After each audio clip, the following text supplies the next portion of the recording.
सुदर्शन चक्र दुनिया का सबसे शक्तिशाली शस्त्र, जिसने दुनिया से काफी सारी बुराइयां मिटाई और पापियों का नाश किया।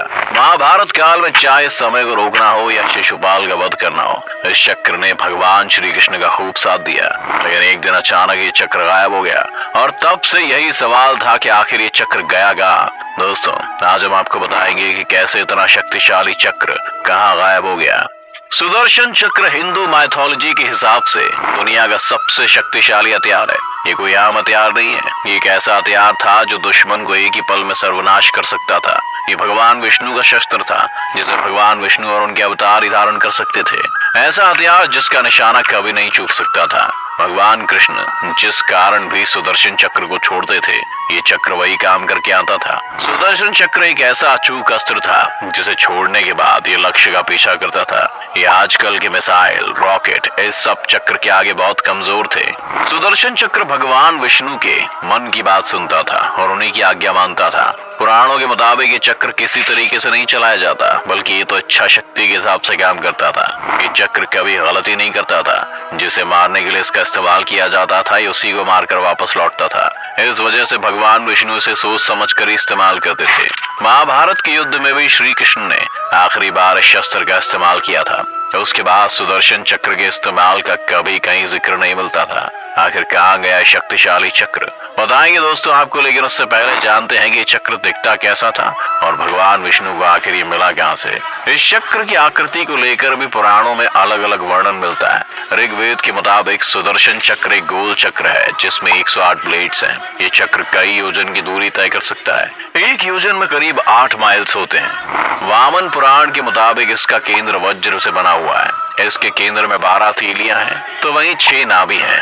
12 तीलियां 12 महीनों को दिखाती है, तो 6 नाभि 6 ऋतुओं को दिखाती है। वहीं सुदर्शन चक्र के अस्तित्व को लेकर भी हर किसी के अलग अलग मत हैं।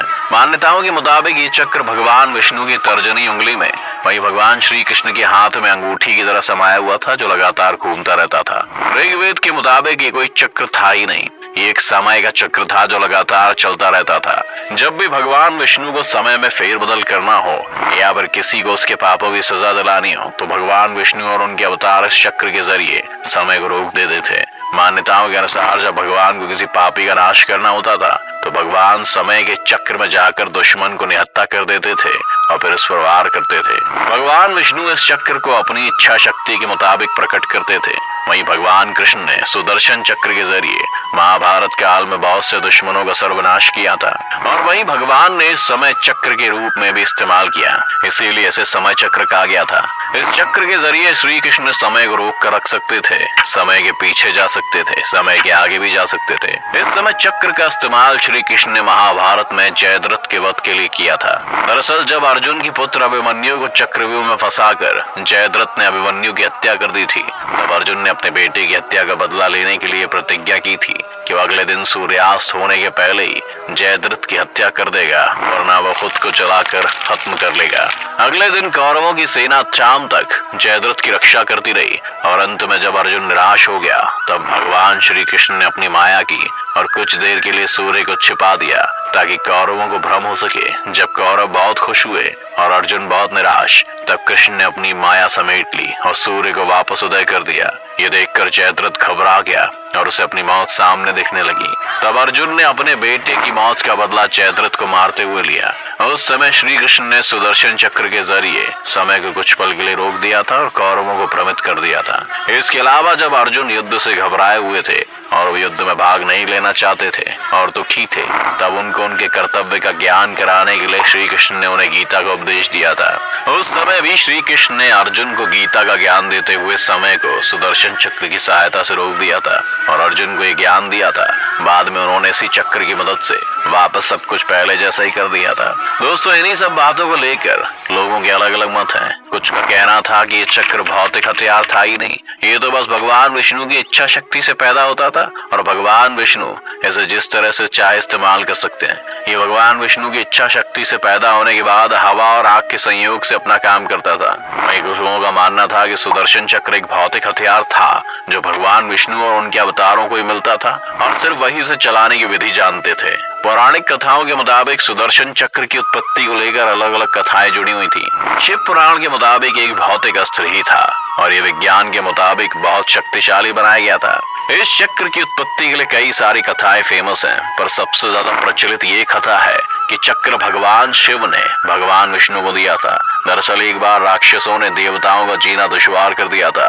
वो हर जगह लोगों को परेशान करते रहते थे और देवता इसी बात से दुखी थे। तब सभी देवता मिलकर भगवान विष्णु के पास गए और उनसे मदद मांगी कि वो राक्षसों को मार सकें। तब भगवान विष्णु ने जब उन राक्षसों को मारने की कोशिश की, तब उन्होंने देखा कि राक्षसों के पास एक अनोखी शक्ति थी। जैसे ही वो राक्षसों को मारते, वो राक्षस खुद को ठीक कर वापस जिंदा हो जाते। तब भगवान विष्णु ने सोचा कि अब सिर्फ भगवान शिव उनकी मदद कर सकते हैं। जब भगवान विष्णु भगवान शिव की शरण में गए, लेकिन उस समय भगवान शिव साधना कर रहे थे। तब भगवान विष्णु ने उनकी साधना को भंग न करके उनकी तपस्या करने का सोचा कि कभी न कभी तो उनकी आवाज भगवान शिव तक पहुंचेगी। कई साल तक भगवान विष्णु भगवान शिव की तपस्या करते रहे। जब भगवान विष्णु भगवान शिव की उपासना कर रहे थे, तब वो रोज भगवान शिव को 1000 कमल के फूल चढ़ाते थे। उनकी भक्ति को देखते हुए एक बार भगवान शिव ने विष्णु जी की परीक्षा लेने की सोची। एक दिन जब भगवान विष्णु भगवान शिव के लिए फूल इकट्ठा कर रहे थे, तब भगवान शिव ने एक फूल छिपा दिया। एक फूल कम पाकर भगवान विष्णु ने सोचा कि मेरी आंखें भी कमल के जैसी हैं। इस वजह से उन्होंने अपनी एक आंख फूल की जगह चढ़ा दी। ये देखकर भगवान शिव बहुत खुश हुए और उन्होंने भगवान विष्णु को सुदर्शन चक्र दिया, जो एक ही पल में किसी भी दुश्मन का सर्वनाश कर सकता था। तब से ही भगवान विष्णु के पास ये चक्र मौजूद था। सुदर्शन चक्र 2 चक्रों से मिलकर बना था, जो लगातार अलग अलग दिशाओं में घूमते रहते हैं। शिव पुराण के मुताबिक इसमें 108 नहीं बल्कि 10 लाख ब्लेड्स हैं। पौराणिक कथाओं के मुताबिक यही कथा सबसे ज्यादा प्रचलित थी। वैसे दोस्तों, इस चक्र को लेकर और भी कथाएं हैं। पुराणों के मुताबिक ये चक्र विश्वकर्मा ने बनाया था। सूरज के तेज से विश्वकर्मा ने 3 चीजों को बनाया था, जिनमें सुदर्शन चक्र, पुष्पक विमान और त्रिशूल शामिल था। वाल्मीकि रामायण में वर्णन है कि भगवान विष्णु ने चक्रवन नाम के पहाड़ पर हायग्रीव नाम के राक्षस को मार दिया था और उससे विश्वकर्मा द्वारा बनाए गए चक्र को छीन लिया, ताकि इसका कोई गलत इस्तेमाल ना कर सके।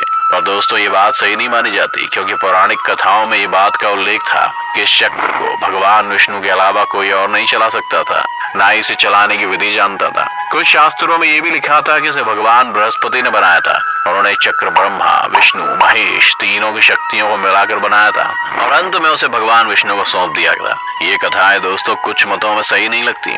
लोगों का मानना था कि भगवान विष्णु ने चक्र खुद ही पैदा किया था, क्योंकि वो खुद को चक्रधारी मानते थे।